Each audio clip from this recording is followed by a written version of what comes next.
The sound is the first thing. Not the sight of the farmhouse, not the understanding of what is happening, but the pure, raw sound. It fills the November night like a physical presence, like something with weight and substance and intention. Sheriff William Crane has been a lawman for 28 years, and he has never heard anything like it. It is 3:15 a.m. on a Tuesday morning in 1892. The farmhouse sits on 40 acres of Ohio farmland, isolated from its nearest neighbor by nearly 2 miles of dark forest and overgrown fields. The house itself is a 2-story structure of weathered wood and cracked plaster, the kind of house that looks like it has been slowly dying for decades. There are no lights in the windows. There is no sign of any human activity except for the screaming. The screaming. It is coming from inside the house, emanating from the walls themselves, it seems, resonating through the very structure of the building, as though the house itself is capable of producing sound. As though the farmhouse is not a structure built by human hands, but rather a living thing, an organism that is in agony, and cannot stop expressing that agony, no matter what price it must pay. Sheriff Crane has heard it before. Everyone in Hollow Creek has heard it. For 3 months now, every Tuesday at precisely 3 a.m., the screaming has begun. It lasts for exactly 17 minutes, and then it stops. Completely, instantly, as though someone has turned off a switch, as though the voice producing the sound has simply decided, at that exact moment, that it has said everything it needs to say. But tonight is different. Tonight, Sheriff Crane is here with 2 deputies in a determination to end this. The screaming has been reported dozens of times. The town is terrified. Parents are keeping their children in locked rooms. Women are refusing to sleep alone. The screaming has become the defining feature of life in Hollow Creek, the thing that everyone is aware of, the thing that everyone is trying not to think about, the thing that has seeped into the consciousness of the entire community like poison. Into water. Stay back, Sheriff Crane tells his deputies. I'm going in first. He approaches the front door. The screaming is even louder now, even more present. It is a male voice that much is clear, but distorted in a way that is almost inhuman. It is the voice of Elias Miller, the farmer, but not quite. It is his voice as though it has been stretched, as though it has been run through machinery that has altered its fundamental character while preserving its essential identity. It is a voice that should not exist, that should not be capable of being produced by the human vocal apparatus. The door is locked. Sheriff Crane raises his rifle and kicks at it. The door is old, and the wood around the lock is rotted, and it gives way after 2 impacts. The door swings inward. The screaming becomes impossibly loud, filling the doorway, washing over the sheriff like a physical force. And then it stops, completely, instantly. The silence that follows is so absolute, so complete, that for a moment, Sheriff Crane wonders if he has gone deaf, if the experience of hearing that screaming has somehow damaged his hearing permanently. But no, he can hear the wind outside. He can hear the footsteps of his deputies on the porch behind him. He can hear the small sounds of the house settling around him. He steps inside. The farmhouse smells of decay and something else, something metallic, something organic, something that suggests that something has been dying inside this building for a very long time. The air is cold, much colder than it should be for a November night. Sheriff Crane's breath is visible in front of his face, and he can see the small clouds of his breath dissipating into the darkness. He lights his lantern. The light is weak and yellow, and it illuminates only a small circle around him. The rest of the house remains in darkness, watching, waiting. Elias Miller, he calls out. I am Sheriff William Crane. I need you to come forward immediately. There is no response. There is no sound at all, except for the creaking of the floorboards as the sheriff moves deeper into the house. The living room is on the left. He enters. It lantern held in front of him. And he stops in the center of the room. 4 chairs are arranged in a circle. They are simple wooden chairs, farm chairs, the kind that you might find in any house in Ohio. And on each chair sits something that at first, in the dim light, Sheriff Crane cannot comprehend. It takes him several moments to understand what he is looking at. 4 hearts, raw animal hearts, placed on the chairs as though something or someone has arranged them with great care and intention. They are still wet. The blood has not yet begun to coagulate. They are recent, very recent. Deputies. He calls out, his voice sounding thin and small in the vast darkness of the farmhouse. Get in here. Bring lanterns. The deputies enter, and the light of their lanterns reveals more of the room. The hearts are pig hearts, Sheriff Crane determines, from the size and shape. But there is something arranged around them, as well marks. On the floor, marks that seem to have been made with something white, something that might be chalk, or might be something else. The marks form a pattern, a geometric design that Sheriff Crane does not recognize, but that seems somehow significant, seems to be communicating something that the human mind is capable of sensing, but not quite capable of articulating. Search the house, Sheriff Crane commands. Find them. But as his deputies move deeper into the farmhouse, as they search room by room with their lanterns held high, it becomes clear that there is no one here. The house is empty, completely empty. There are no people. There is no furniture except for the 4 chairs in the living room. There are no signs of habitation. It is as though the Miller family has simply ceased to exist. In the kitchen, they find a table. On the table is a journal, leather-bound, filled with handwriting that is small and precise, and clearly belongs to Elias Miller. Sheriff Crane opens it carefully and begins to read. The entries are dated, going back months. They begin in late September, when the first contact occurs. The visitor came today, the first entry reads. I did not see it, but I felt it. It moved through the house like something between liquid and air. It spoke to me without speaking. I understood its meaning without words. It said that it needs a voice.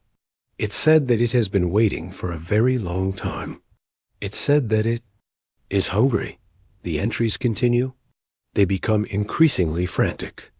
They describe Elias Miller's growing understanding that something has entered his house, something that is not human, something that is not bound by the normal rules of physical reality. And they describe an agreement, an arrangement. The visitor will come every Tuesday at 3 a.m., and Elias Miller will provide it with a voice. The final entry, dated 3 days before the raid, reads simply, It has taken everything.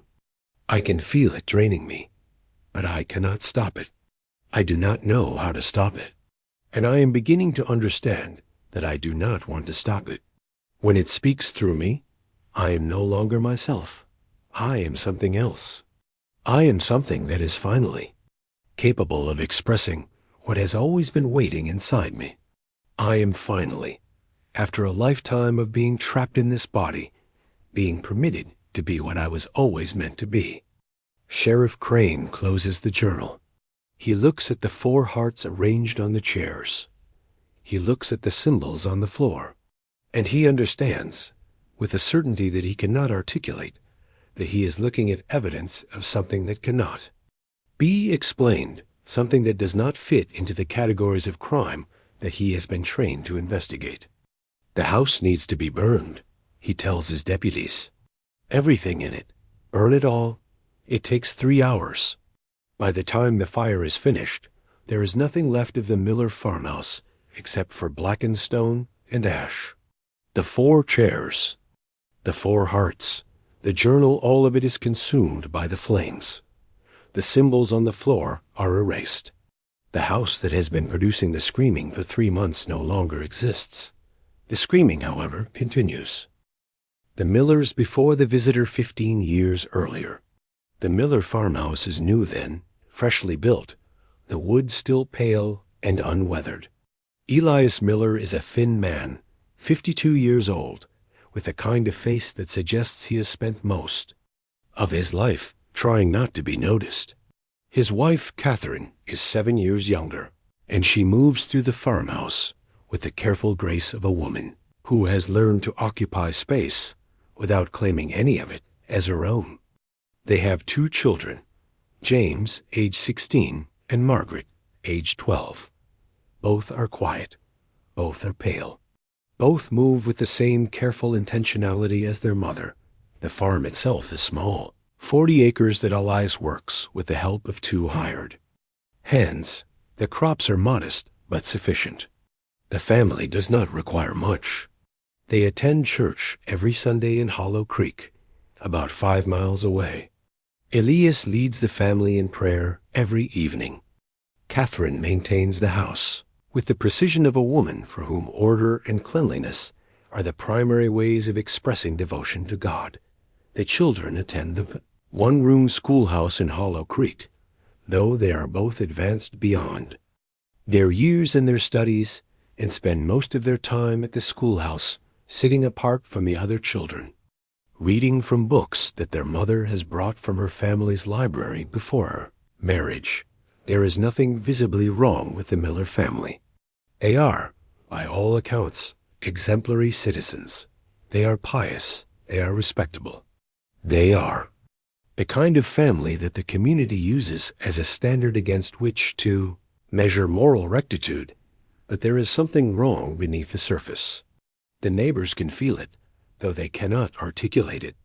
It is visible in the way that Elias sometimes stands at the edge of his fields and stares out into the distance for hours, as though he is listening to something that no one else can hear. It is visible in the way that Catherine sometimes pauses in the middle of a task, and her eyes go very distant, as though she is receiving information through some channel that is not available to the rest of the world. It is visible in the way that the children do not play, do not laugh, do not exhibit any of the normal behaviors of childhood. The closest neighbor is a man named Samuel Hartwick, who lives 2 miles away. Samuel is a farmer as well, but he is a different kind of farmer, more social, more connected to the community, more comfortable with his place in the world. He visits Elias occasionally to discuss crop rotation or to borrow tools, and he always leaves with the sense of having been in the presence of something that he does not quite understand. There's something not right about that man, Samuel tells his wife Martha one evening. I can't put my finger on it, but something is not right. It's like he's not fully present. Like some part of him is always somewhere else. Martha, who is more psychologically perceptive than her husband, offers a different theory. I think he's listening. I think he's always listening to something that we can't hear. In the Miller house, in the evenings, when the work of the day is finished, and the family gathers for prayers, Elias sometimes begins to speak in a voice that is not quite his own. It is subtle, just enough distortion in the timbre, just enough change in the cadence, that Catherine notices it and becomes very still, becomes very quiet, as though she is aware that something is happening and has decided that the best course of action is to not interfere. God speaks to those who listen, Elias says during one prayer, and his voice seems to come from somewhere deeper than his chest, somewhere below his body, somewhere in the earth beneath the farmhouse itself. God speaks in the silence between words. God speaks in the spaces where human language fails. God speaks in the voice of something that is not human, something that has never been human, something that existed long before God created the world, and will exist long after God abandons it. Catherine opens her eyes and looks at her husband. For just a moment, his face appears to be a different face, older, darker, marked by something that is not human. And then the moment passes, and he is Elias again, finishing his prayer as though nothing has happened. James and Margaret do not react. They have learned, over the course of their childhood, that their father sometimes says things that are not quite right, that their father sometimes speaks with a voice that is not entirely his own, and that the appropriate response to these moments is silence. In the evenings, after the children have gone to bed, Elias sometimes walks the perimeter of the farm. He walks slowly, deliberately, marking something with his footsteps, creating a pattern that only becomes visible when seen from above, from the perspective of something flying through the air, from the perspective of something looking down at the earth and seeing the marks that humans have made. Catherine watches him from the window, and she understands that her husband is preparing for something. She understands that he is creating a structure, a framework, a space in which something can exist. And she understands that she should not interfere, that she should simply wait and see what arrives. In 1877, James dies. He is 19 years old, and the official cause is pneumonia. But those who attended him in his final days report that he seemed to welcome death, that he seemed almost relieved when it finally came, as though he had been waiting for something, and it had finally arrived. He dies in his bed in the farmhouse, and when they find his body in the morning, his face is arranged in an expression that is almost peaceful, almost triumphant. After James's death, something changes in the farmhouse. The atmosphere becomes heavier, darker, more pregnant with anticipation. Elias becomes even more withdrawn. Catherine becomes even more silent. And Margaret, who is 15 years old at this point and has inherited some of her father's tendency toward dissociation, begins to spend all of her time in the root cellar beneath the house, reading, writing, doing things that her mother does. Not inquire about Dot by 1880, Margaret has left. She simply disappeared one day, no note, no explanation, no indication of where she has gone. The neighbors assume she has run away, that she has fled the strangeness of her family and the isolation of the farm. But those who knew her slightly suggest a different possibility, that she left because she understood what was coming, that she was sensitive enough to the presence of something in the farmhouse to understand that she needed to depart before it arrived fully. And then for the next 12 years, the farmhouse is quiet. Elias and Catherine maintain their routines. They attend church. They tend the farm. They move through their lives with the precision of people who are following a script that has been written long before they understood what they were doing. But in the spring of 1892, something begins to change. Elias starts spending more time in the fields, marking the earth with increasing precision. Catherine begins to prepare the house, cleaning rooms that have not been disturbed in years, arranging furniture in ways that seem intentional but unclear in their purpose. And on the evenings in September, when the weather begins to turn cool, when the light begins to change in ways that suggest that something is approaching, the preparation reaches a crescendo. By late September, the house is ready. The symbols are in place. The circle of chairs has been arranged. The hearts have been obtained. The framework has been built. And something has been waiting on the other side of reality, pressing against the boundary between the visible world and whatever lies beneath it, growing more and more present, more and more real, more and more hungry. The neighbors do not understand what they are sensing, but they understand that something is about to happen. Samuel Hartwick mentions to Martha that he has noticed lights in the Miller house at odd hours. Martha notes that the quality of the light seems wrong, seems to be coming from a direction that should not have any light. And both of them find themselves lying awake at night, waiting, anticipating, understanding at some level of consciousness that cannot be articulated that something is approaching Hollow Creek, something that will mark a before and an after. And in the Miller house, Elias stands in the living room and looks at the 4 chairs arranged in their circle. He places the hearts on each one, carefully, with great reverence, as though he is preparing an offering. And he speaks in a voice that is not quite his own, to something that is not quite present. I am ready. I have prepared the space. I have done everything you asked. I am ready to give you what you need. I am ready to give you my voice. I am ready to let you speak through me. I am ready to finally stop being myself.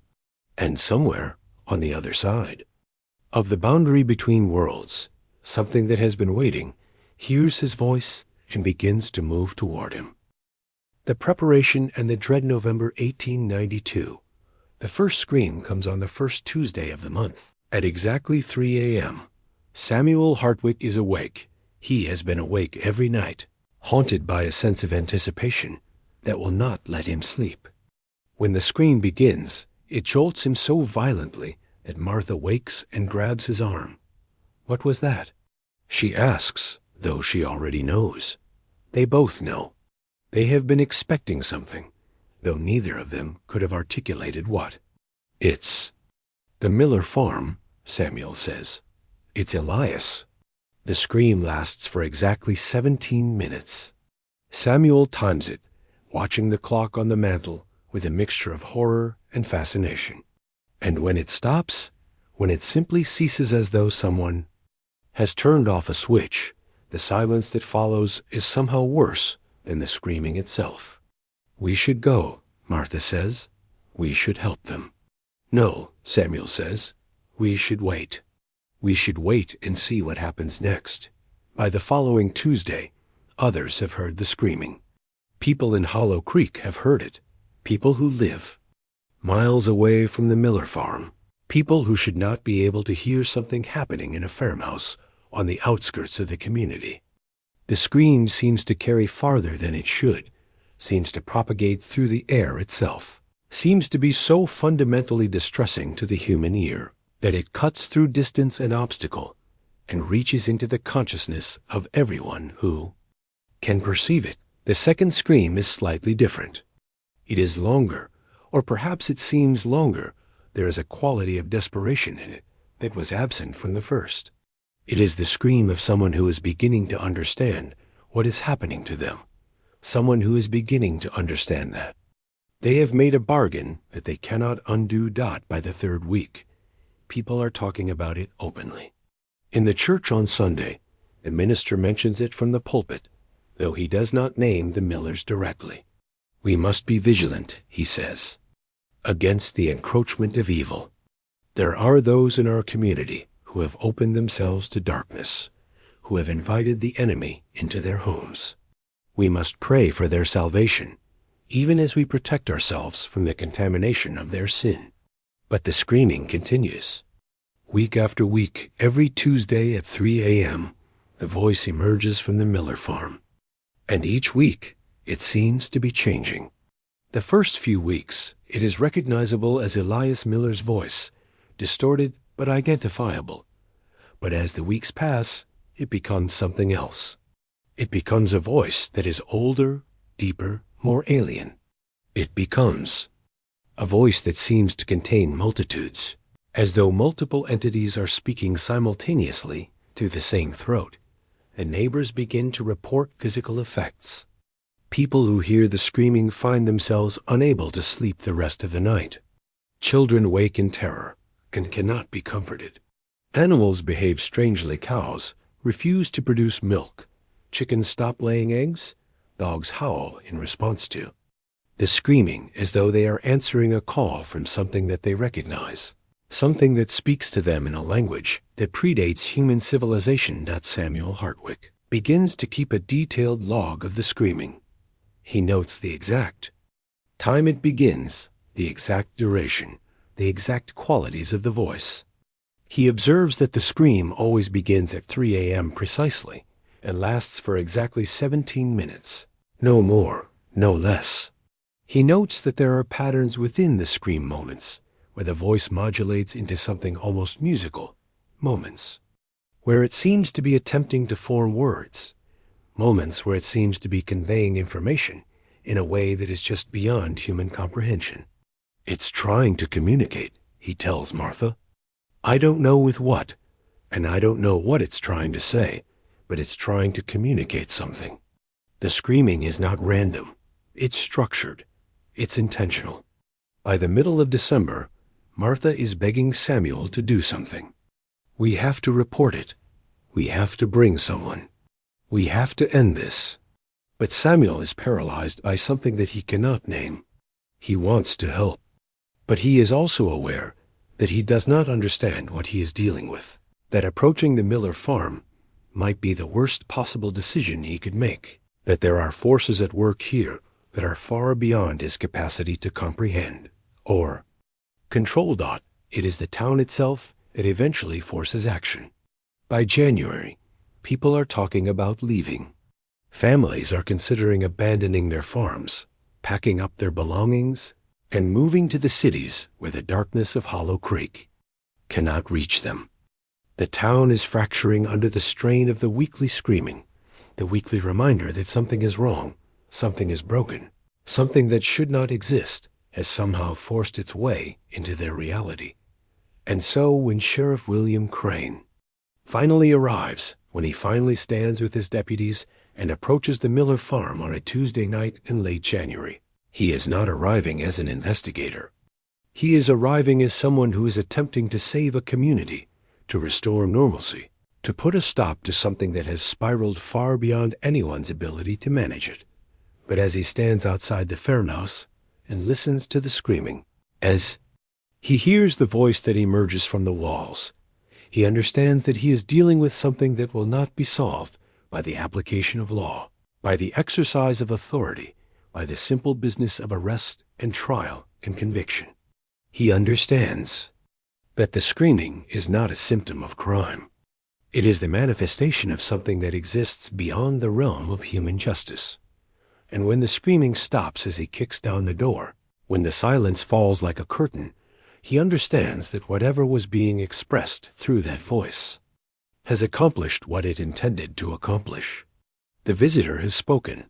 The message has been delivered, and nothing will ever be quite the same again.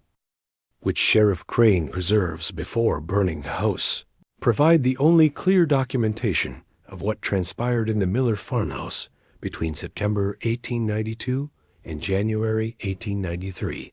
September 23, 1892. It came today. I was in the south field, preparing the earth as it had instructed me to prepare it, not with my hands, but with my thoughts, not through physical labor, but through the arrangement of my intentions. I did not see it arrive, but I felt it. It, like something that was occupying space, but was not bound by the normal rules of physicality.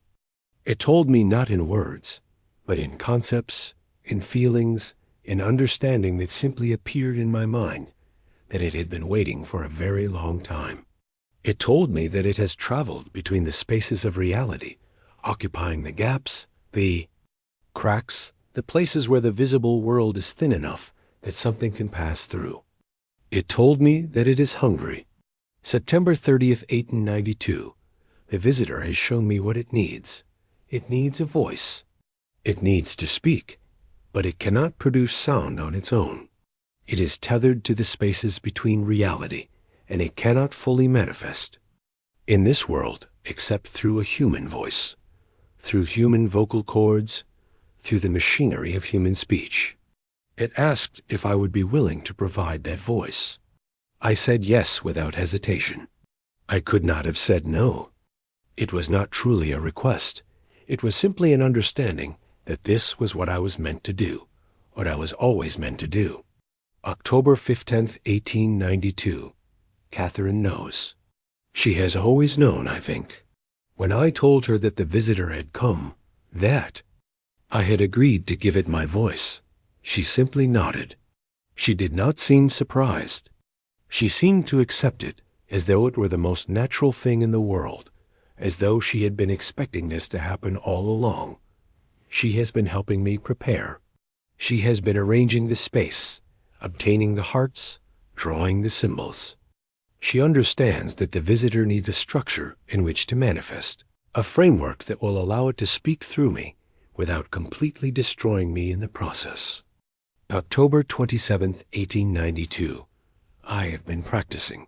The visitor has been teaching me how to open myself, how to make space within my consciousness for something else to occupy.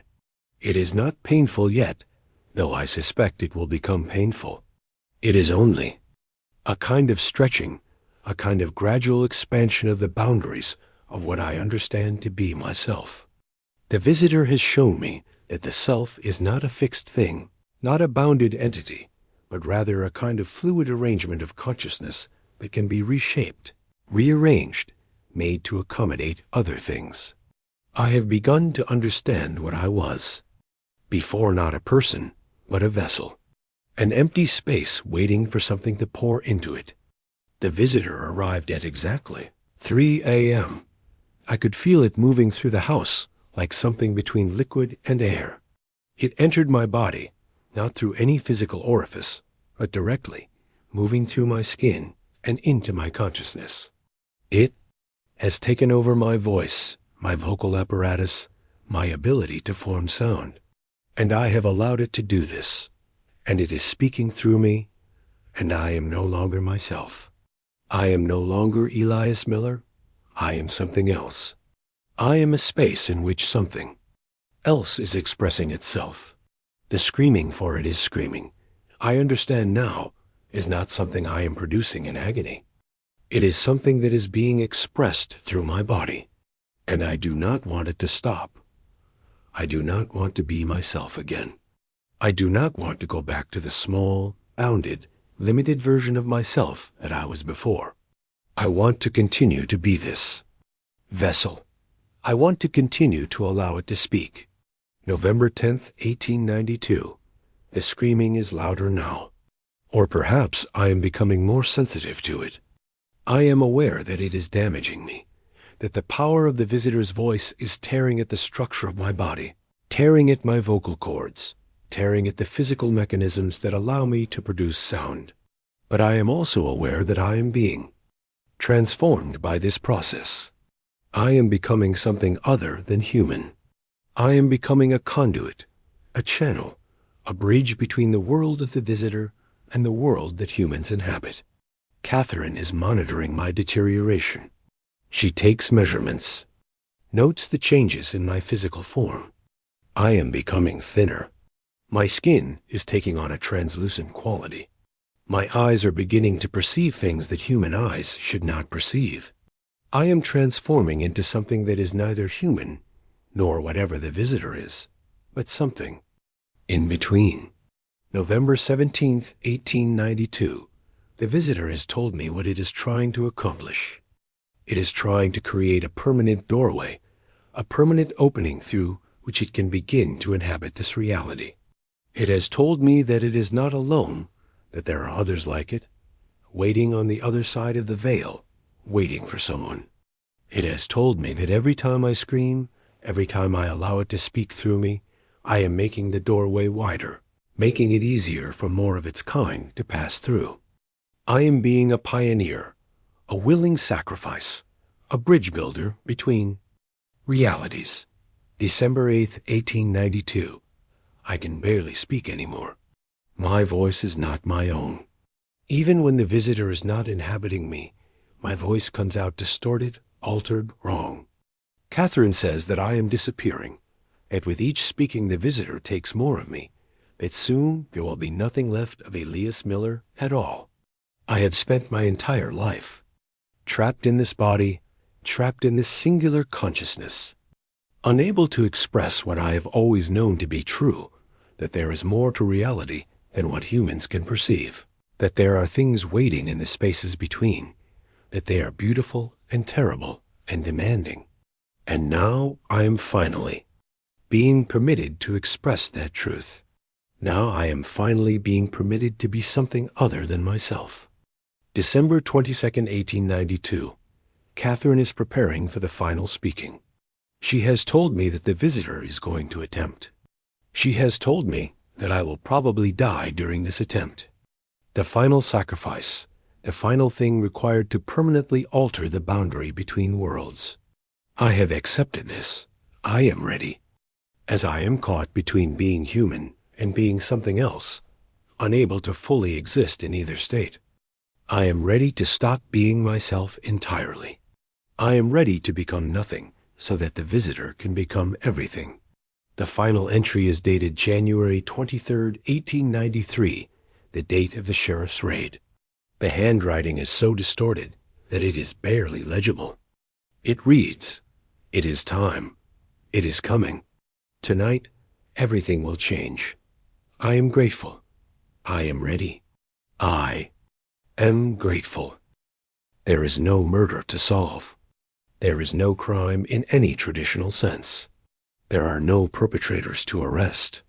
There is only the inexplicable disappearance of two people, the presence of symbols and hearts, and a journal describing something that should not be possible, and the undeniable fact that for 3 months, every Tuesday, the entire community heard something emerge from that house. It was not quite human. The official report, filed with the state, attributes the disappearance of Elias and Catherine Miller to a murder-suicide resulting from religious mania. The 4 hearts are attributed to an attempt at some kind of grotesque ritual. The sounds heard by the community are attributed to psychological suggestion, the power of collective belief creating a shared hallucination. This explanation satisfies no one, but it is the explanation that is available. The explanation that can be written down in official documents. The explanation that can be filed away and forgotten. But the screaming does not stop. Even after the house is burned, even after the structure has been completely destroyed, even after the ashes have been scattered and the land has been plowed, and there is no physical evidence that the farmhouse ever existed, the screaming continues. Every Tuesday at 3 a.m., without fail, a voice emerges from the ruins. It is the same voice. It has the same duration. It lasts for exactly 17 minutes, and then it stops. The neighbors are left in a state of absolute confusion. They had expected that burning the house would end the screaming. But the screaming was not originating from the house itself. The screaming was originating from something that had learned to use Elias Miller's voice, something that had been given access to this reality, something that was not bound by the physical structure that had been destroyed. Samuel Hartwick keeps his log. He continues to note the date, the time, the exact duration. Once stood. He notes that the neighbors are beginning to report that the screaming is becoming clearer, becoming more articulate, becoming increasingly capable of being interpreted as something close to language. By the middle of 1893, people are leaving Hollow Creek. Families are selling their farms at a loss, packing up their belongings, and moving to other communities. Those who remain are those who have nowhere else to go, those whose ties to the land are so deep that they cannot abandon it, those who have decided, consciously or unconsciously, that they will endure whatever horror visits them on Tuesday nights. In 1895, 3 years after the destruction of the farmhouse, a researcher named Dr. Edmund Price arrives in Hollow Creek. He is a specialist in phenomena that defy conventional explanation, a man who has dedicated his career to documenting events that the scientific establishment refuses to acknowledge. He brings recording equipment, primitive by modern standards. His equipment captures it. When Dr. Price plays back the recording in the weeks following, he makes a discovery that terrifies him. There are multiple entities screaming simultaneously, using the same throat, expressing themselves through the same vocal mechanism. It is as though a chorus of something is pressing against the boundary between worlds, using the only opening available to them to express themselves in human reality. Dr. Price publishes a paper documenting his findings, but the academic establishment dismisses him as a charlatan, as someone who has allowed his imagination to run away with him, as someone who is seeing patterns in noise rather than accepting the obvious truth that what he has recorded is simply wind moving through geological formations, or some other natural phenomenon, or any of the 1,000 explanations that are more palatable than the alternative. But in Hollow Creek, people know the truth. They know that the screaming is not natural. They know that it is not a product of wind or geology or any conventional phenomenon. They know that the Miller farm has opened something, that something has been let in, and that it is using every Tuesday night as an opportunity to make itself known, to remind the community of what has been unleashed, to mark its presence in a way that cannot be ignored. By the turn of the century, the screaming has become something that the community accepts, something that is simply part of life in Hollow Creek. Parents tell children to sleep through the screaming. Adults set their clocks by it. At 3 a.m., the screaming begins. At 3:17 a.m., it ends. Life continues. The community has developed a kind of accommodation with the impossible, but the screaming continues to change. It becomes more articulate. By 1905, by 1910, by 1915, the voices have become clear enough that some listeners begin to claim that they can understand what is being said. They speak of a message, of a warning, of a prophecy being delivered through the screaming. They speak of multiple entities beginning to press through the opening that was created on the Miller farm, using Elias Miller's voice, or what remains of it, as their primary mechanism of communication, and the screaming continues. The persistence of the impossible. By the 1920s, Hollow Creek has become a ghost town. The screaming has become so much a part of the landscape that those who remain have simply accepted it as a natural feature of the environment, like the wind, like the seasons, like the rhythm of day and night. But the town has not grown. No new people arrive. No new families establish themselves. The population has declined steadily, as those who can afford to leave have done so, abandoning their farms and their livelihoods in favor of the relative sanity of urban environments. The Miller farm ruins are avoided. The land is considered cursed. No one attempts to rebuild on the site. No one attempts to develop the property.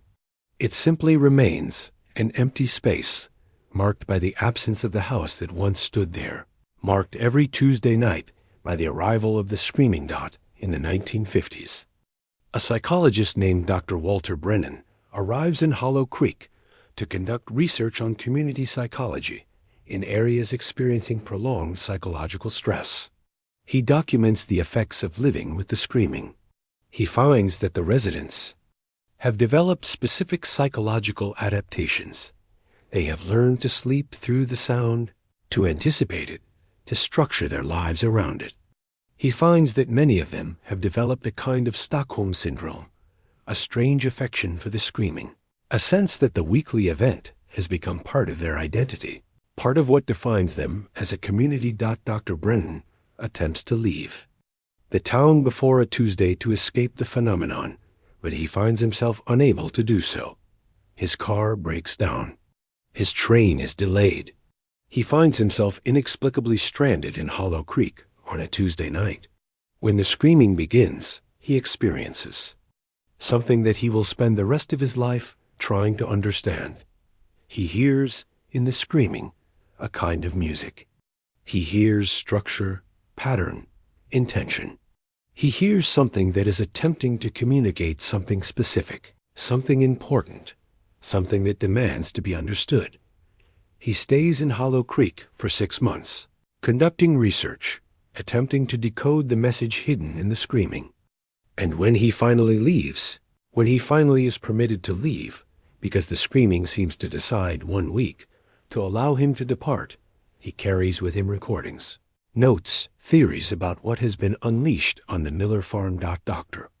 Brennan publishes his findings in academic journals, but again, the establishment refuses to acknowledge what he is documenting. His career suffers. He is relegated to obscurity. But he continues to return to Hollow Creek year after year, documenting the screaming, attempting to understand its evolution, watching as it becomes more and more articulate, more and more capable of expressing complex concepts. By the 1980s, Hollow Creek has stabilized at a population of less than 200 people.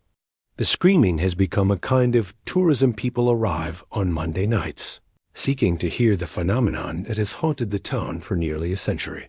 Local entrepreneurs, have established small hotels, restaurants, gift shops.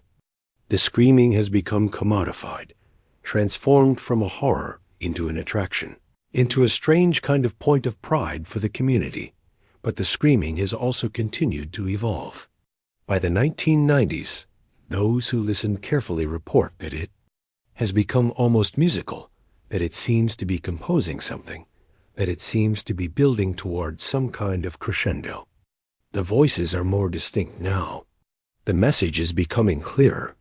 The entity or entities that have occupied the space left by the Miller farm seem to be preparing for something, seem to be approaching a moment of final manifestation. In 1992, exactly 100 years after the beginning of the screaming, researchers arrive in Hollow Creek with sophisticated modern recording equipment. They make a discovery that changes the way that the phenomenon is understood. The screaming is not random. It is not even varied. It is a recording, an exact reproduction of the same 17 minutes of sound, repeated every Tuesday, identically, with absolute precision. This discovery creates a theoretical problem. If it is a recording, who or what is playing it? Where is the sound originating from? What mechanism could possibly allow a sound recorded more than a century ago to continue to reproduce itself in the exact same way, week after week, with no variation, no deterioration, no sign of wear? The scientific explanation is that some kind of geological acoustic phenomenon has occurred, that the landscape itself has developed the ability to record and reproduce sound, that the screaming is a kind of planetary memory, a geological echo that has been encoded into the earth itself. Those who live in Hollow Creek know better. They understand that what is happening on the Miller farm is not a geological phenomenon. They understand that something has been let in, that something has been given a voice, that something continues to speak through that voice, because the doorway remains open, because Elias Miller's sacrifice has not closed the gap, but has permanently widened it. In 2024, in the present day, Hollow Creek still exists. The screaming still occurs every Tuesday at 3 a.m., lasting exactly 17 minutes. The town has adapted to it. The younger generation, those born after the screaming became normalized, do not remember a time before it. They set their clocks by it. They have developed a kind of affection for it. It is simply part of what it means to live in Hollow Creek. But in recent years, something new has been noticed. The screaming has begun to spread. Those who have moved away from Hollow Creek report that they can still hear it, even in distant cities, even in places thousands of miles away. The screaming seems to have achieved a kind of resonance, a kind of ability to propagate through reality itself rather than through air alone. And those who listen most carefully to the screaming report a change in its message. For more than a 100 years, it has been a single voice, Elias Miller's voice, distorted, transformed, but fundamentally recognizable as his voice. But in recent months, those who listen have reported that it is no longer a single voice. It is many voices. It is as though the doorway opened by Elias Miller has continued to widen, as though more and more entities have learned how to use it, as though what began as a singular presence has evolved into a chorus of presences, all attempting to express themselves through the only opening available to them. And the screaming, for the first time in 100 years, is changing. It is becoming articulate. It is becoming clear enough that those who listen can begin to distinguish individual messages, individual communications, individual entities attempting to tell the world something about what lies beyond the veil. What they are saying is not yet fully understood, but the message is becoming clearer. Week after week, the screaming becomes more articulate, more capable of conveying meaning, more filled with intention. And those who listen most carefully report that they are beginning to understand that what is being communicated is not a warning. It is an announcement.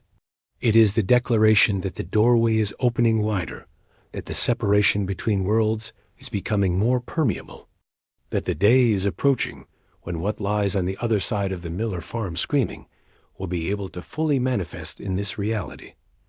The question that haunts Hollow Creek, the question that has haunted it for more than a century, is simple.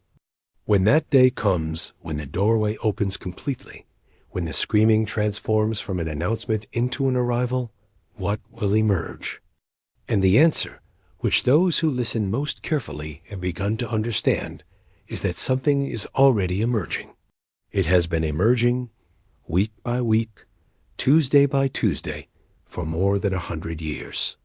It is emerging slowly, gradually, deliberately, in the way that something that exists outside of time emerges into time. It is emerging in the screaming, in the voice of Elias Miller, in the transformed body of a man who is willing to open himself to something that he could not comprehend. And when it has fully emerged, when the doorway has opened completely, when the Tuesday screaming finally becomes something more than a sound and becomes, instead, a presence that can be seen and touched and felt, the world will understand that Hollow Creek was simply the beginning, that the Miller farm was simply the first place where the barrier was breached, that the screaming that has echoed through a century is simply the precursor to a much larger awakening. The screaming continues every Tuesday at 3 a.m. Without fail, it emerges from the ruins of the Miller farm. It lasts for exactly 17 minutes, and then it stops, but it always comes back, and each week it comes back a little bit closer to completion, a little bit closer to full articulation, a little bit closer to the moment when it will no longer need to express itself through the medium of human sound, when it will no longer need Elias Miller's voice, when it will finally be fully present in this reality. The residents of Hollow Creek have learned to live with the screaming, but they know that the day is coming when living with it will no longer be possible, when the screaming will become something more, when the Tuesday night ritual will be revealed to have been something far more significant than anyone understood. And they wait every Tuesday for the moment when the screaming finally transforms into something else. Every Tuesday at 3 a.m., they wait.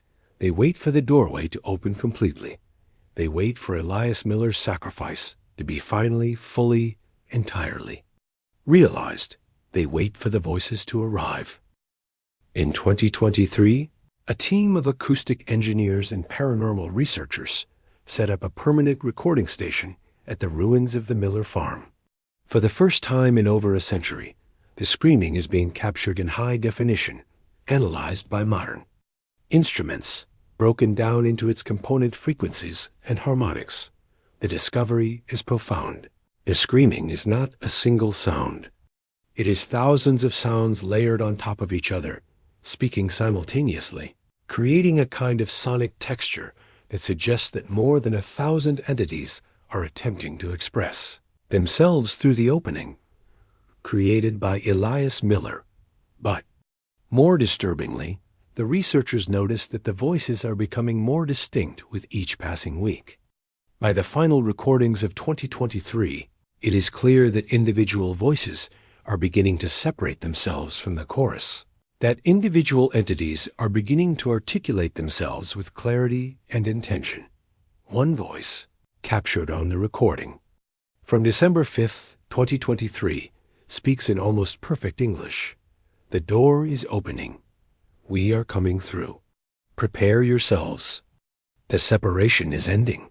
The merger is beginning. The next phase is arriving.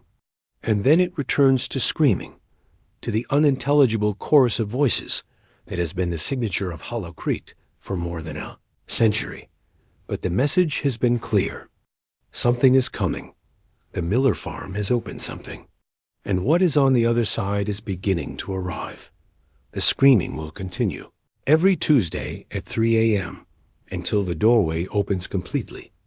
And when that happens, the screaming will finally be satisfied, because the screaming will no longer be necessary.